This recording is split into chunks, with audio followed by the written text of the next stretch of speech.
BRS ఫిరాయింపు ఎమ్మెల్యేలపై KTR వేసిన పిటిషన్పై సుప్రీంకోర్టులో విచారణ జరిగింది. దానం నాగేందర్, కడియం శ్రీహరి, తెల్లం వెంకట్రావుల అనర్హత పిటిషన్లతో కలిపి విచారిస్తామని సుప్రీంకోర్టు ధర్మాసనం తెలిపింది.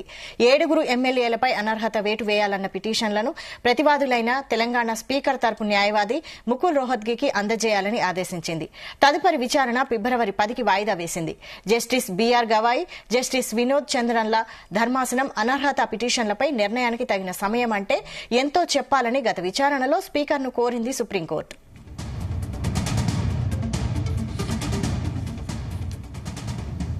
ఇదే అంశంపై మరిన్ని అప్డేట్స్ మా ప్రతినిధి రాధాకృష్ణ అందిస్తారు. రాధాకృష్ణ. వైశాలి, ఈ బీఆర్ఎస్ నుంచి కాంగ్రెస్ లో చేరినటువంటి ఎమ్మెల్యేలకు సంబంధించి అనర్హత పిటిషన్ పై బీఆర్ఎస్ వర్కింగ్ ప్రెసిడెంట్ కేటీఆర్ సుప్రీంకోర్టులో పిల్ దాఖలు చేశారు. దీనిపైన స్పందించిన సుప్రీంకోర్టు గతంలో వేసిన 3 ఎమ్మెల్యేలతో పాటు ఈ 7 మొత్తం 10 మందికి ఒకేసారి విచారిస్తామని చెప్పేసి సుప్రీంకోర్టు చెప్పింది. ఇదే సందర్భంలో గతంలో జరిగిన దాంట్లో భాగంగా విచారణలో భాగంగా 3 ఎమ్మెల్యేలకు సంబంధించి సుప్రీంకోర్టు తెలంగాణ శాసనసభ స్పీకర్ కి ప్రసాద్ కుమార్ కు నోటీసులు పంపించింది. దీంట్లో భాగంగా ఎంత సమయం కావాలి, ఒకవేళ ఎమ్మెల్యేల అనర్హత పిటిషన్ సంబంధించి ఎంత సమయం కావాలి, విచారణకు ఎంత సమయం కావాలని చెప్పేసి సుప్రీంకోర్టు ప్రశ్నించింది. ఇదే సందర్భంలో మరో 7 ఎమ్మెల్యేలకు సంబంధించి KTR, BRS working president KTR involve అయి ఆ మిగతా 7 ఎమ్మెల్యేలతో సంబంధించి కూడా అనర్హత పిటిషన్ పై విచారించాల్సిందిగా సుప్రీంకోర్టును ఆశ్రయించాడు. ఈ సందర్భంలో సుప్రీం 10 మంది ఎమ్మెల్యేలకు సంబంధించి ఒకేసారి విచారిస్తామని స్పష్టం చేసింది. ఇదే సందర్భంలో స్పీకర్ కు నోటీసులు ఇచ్చి విచారణకు సంబంధించి ఎంత సమయం కావాలి, అనర్హతలకు సంబంధించి నిర్ణయం తీసుకోవడానికి అని చెప్పేసి సుప్రీంకోర్టు ప్రశ్నించింది. ఈ మొత్తంగా కూడా ఇప్పుడున్న పరిస్థితుల్లో బీఆర్ఎస్ కొంత ఈ కాంగ్రెస్ లోకి చేరిన ఎమ్మెల్యేలపై కొంత సీరియస్ గా దృష్టి పెట్టింది. ఎలాగైనా వాళ్ళపైన అనర్హతకు సంబంధించి వేటు వేయాల్సిందిగా స్పీకర్ పై ఒత్తిడి, అదేవిధంగా ఇటు న్యాయస్థానాలు ఇటు పొలిటికల్ గా రాజకీయంగా ఒత్తిడి తీసుకొచ్చే ప్రయత్నం చేస్తుంది. దాంట్లో భాగంగానే మొదటగా సుప్రీంకోర్టులో వేసింది. అదే విధంగా ఒకవైపు న్యాయపరంగా పోతూ మరోవైపు రాజకీయంగా కూడా ఒత్తిడి పెంచే ప్రయత్నం చేస్తుంది. మొత్తంగా తమ ఎమ్మెల్యేలు కారు గుర్తుపై పోటీ చేసి కాంగ్రెస్ లో చేరి అంటే పార్టీ నిబంధనలు ఉల్లంఘించారు. ఈ క్రమంలో ఆ ఎమ్మెల్యేలపైన అనర్హత వేయాల్సిందే, వారికి చట్టపరంగా చర్యలు తీసుకోవాల్సిందని చెప్పేసి ఆ బీఆర్ఎస్ కోరుతా ఉంది. సుప్రీంకోర్టును ఆశ్రయించింది. గతంలో కూడా హైకోర్టులో వేసిన గతంలో హైకోర్టులో ఈ ఎమ్మెల్యేలకు సంబంధించి అనర్హత పైన పిటిషన్ వేశారు. ఆ తర్వాత హైకోర్టు నుంచి సుప్రీంకోర్టుకు వెళ్ళారు. ఈ క్రమంలో మరికొద్ది రోజుల్లోనే సుప్రీం కూడా దీనిపై విచారణ జరిపి ఒక వెల్లడించే అవకాశం కనబడుతోంది. ప్రస్తుతానికి మాత్రం BRS working president KTR involve అయిన వాటిలో ఈ 10 మంది ఎమ్మెల్యేలకు సంబంధించి భవితవ్యం ఏం కాబోతుంది, సుప్రీంకోర్టు ఎలాంటి నిర్ణయం తీసుకుంటుంది, ఒకవేళ సుప్రీం కు సంబంధించి ఆ స్పీకర్ పై కొంత ఒత్తిడి తీసుకొచ్చే ప్రయత్నం చేస్తుంది కాబట్టి స్పీకర్ ఏమైనా ఆ నిర్ణయం తీసుకుంటారా, ఒకవేళ తీసుకుంటే మాత్రం ఒకవేళ అనర్హతకు సంబంధించి అనర్హత వేటు పడితే మాత్రం ఆ ఎమ్మెల్యేలు ఖచ్చితంగా ఆ స్థానాల్లో మళ్ళీ ఎన్నికలు జరగాల్సిందే.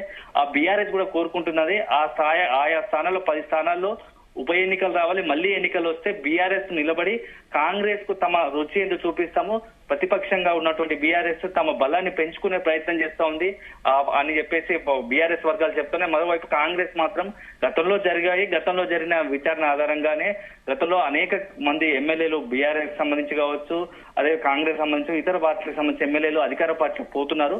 ఆ సందర్భంగా స్పీకర్ కావచ్చు, ఆ విధంగా న్యాయస్థానాలు ఇచ్చిన తీర్పులకు అనుగుణంగానే మా నిర్ణయాలు ఉంటాయని చెప్పేసి కాంగ్రెస్ వర్గాలు చెప్తున్నాయి. ఏది ఏమైనా ఎట్లాంటి పరిస్థితులు వచ్చినా తాము సిద్ధంగా ఉన్నామని ఇటు కాంగ్రెస్, బీఆర్ఎస్ ఒకవేళ ఎన్నికలు వస్తే మాత్రం రెడీ సిద్ధంగా ఉన్నట్టుగా 2 పార్టీలు చెప్తున్నాయి. మొత్తంగా ఇప్పుడున్న పరిస్థితుల్లో రాజకీయంగా వర్గం ఈ ఎమ్మెల్యేలకు సంబంధించి అనర్హత పిటిషన్ పై సుప్రీం ఇచ్చిన నిర్ణయం మరికొద్ది రోజుల్లో దానికి సంబంధించి స్పష్టమైన ఒక ప్రకటన, అదేవిధంగా ఆదేశాలు జారీ చేసే అవకాశం కనబడతా ఉంది. వైశాలి, అయితే ఫిబ్రవరి 10న సుప్రీంకోర్టు విచారణ చేపడతామంటోంది కదా, మరి ఎన్ని రోజుల్లో దీనిపై క్లారిటీ రానుంది?